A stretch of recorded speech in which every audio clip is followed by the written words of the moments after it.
Hi, my name is Kate. In this video, I'm going to show you how to create a page in WordPress. From your dashboard, select Pages, Add New. First, you need to create a title for your page. In this case, I'm going to create a home page for my new site.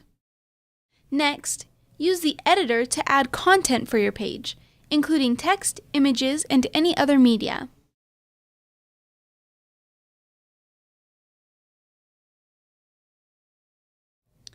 Once you've added the content for your page, you can determine where this page will appear in your menu.